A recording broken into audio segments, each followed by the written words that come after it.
ይህን መልእክት የላኩት ስለተላከልኝ ነው። በቻልከው አቅም ለጓደኞችሽ ወይም ለጓደኞችህ ላክላቸው። የእውነት ታሪክ ነው፣ ካመንከኝ ማለት ነው። እኔ የኔን ድርሻ ተወጥቻለሁ፣ ያንተን ድርሻ ደግሞ ወይ አንቺን ድርሻ ደግሞ ተወጪ። እውነተኛ ታሪክ ነው። አንድ የታመመች ሴት ነበረች። በህልሟም የድንግል ልጅ ጌታችን መድኃኒታችን ኢየሱስ ክርስቶስ የተጠጣን ውሃ ሲያጠጣት አየች። ጠዋት ከእንቅልፏ ስትነሳ ራሷን ተፈውሳ አገኘችው። ከጎኗም ኢየሱስ ክርስቶስ ሕያው ነው፣ እውነተኛም አምላክ ነው፣ ፍጹም ጽሑፍ የሆነ ማስታወሻ አየች። ከዛም በፍጥነት ተነስታ ያየችውንና የሆነላትን ሁሉ ላገኘችው ሰዎች ሁሉ አወራች። አንድ ፖሊስ ኦፊሰርም ይህንን መልእክት ለ13 ሰዎች ጓደኞቹ ላከላቸው። ከ13 ቀን በኋላም ማዕረግ ተጨመረለት። አንድ ሌላ ሰውም ይህንን ቴክስት ደረሰው። እሱም ችላ በማለት አጠፋው። እሱም በ13ኛው ቀን ከሰረ።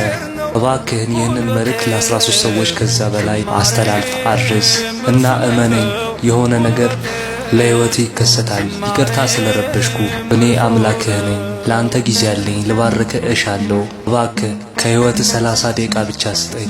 ጸልይልኝ አልልህም፣ ብቻ አወድሰኝ፣ አመስግነኝ። እባክህ እስከ ሌሊት በቻልከው መጠን በዓለም ሁሉ ይህንን መልእክት ለሰዎች አስተላልፍ፣ ላክ።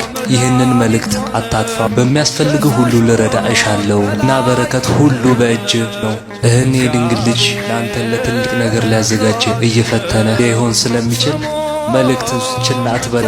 በእግዚአብሔር የምትተማመን ከሆነ መልእክቱን ላክ። ነገ ደስ የሚል ነገር ይሆንልሃልና እባክህን ሰንሰለቱን አታቋርጠው። በ10 ደቂቃ ውስጥ ለ13 ሰዎች ይህንን መልእክት ላክ፣ አስተላልፍ። ይቅርታ ግን እንዲህ ብዬ ስለጠየቅኩ ለሕይወት በእግዚአብሔር ቦታ ትሰጣለህ? አዎ ከሆነ መልስ የአሁን ስራህን ሁሉ ትተህ ይህንን መልእክት ለ13 ሰዎች ከዛም በላይ አስተላልፍ፣ ላክላቸው። ከዛ ጌታ ያ ነገር ምን እንደሚያደርግልህ ታየዋለህ። እግዚአብሔርም ይወድሃል። እመነኝ፣ ከ7 ቀን በኋላ ሕልምህ ሁሉ ታያለህ። ግን ይህንን መልእክት ችላ ካልከው በራስ ቀን ለመጓዝ ለ7 ዓመታት ድካምን ብቻ ታተርፋለህ። እባክህ አድርገው እና እባካችሁ እህት ወንድሞቼ፣ የኦርቶዶክስ ተዋሕዶ ቤተክርስቲያን ስሙ እና ወድስ እና መስግነው። ይህንን መልእክት ለ13 ሰዎች ከዛም በላይ ሼር አድርጉት፣ ላይክ አድርጉት፣ ለመላው ዓለም ይዳረስ። ለኔ የተከሰተልኝ ነገር ሁሉ ለእናንተም ይሆናል። እባካችሁ ሼር አድርጉት። ክብርና ምስጋና የቅድስት ድንግል ማርያም ልጅ ይሁንልን። አሜን።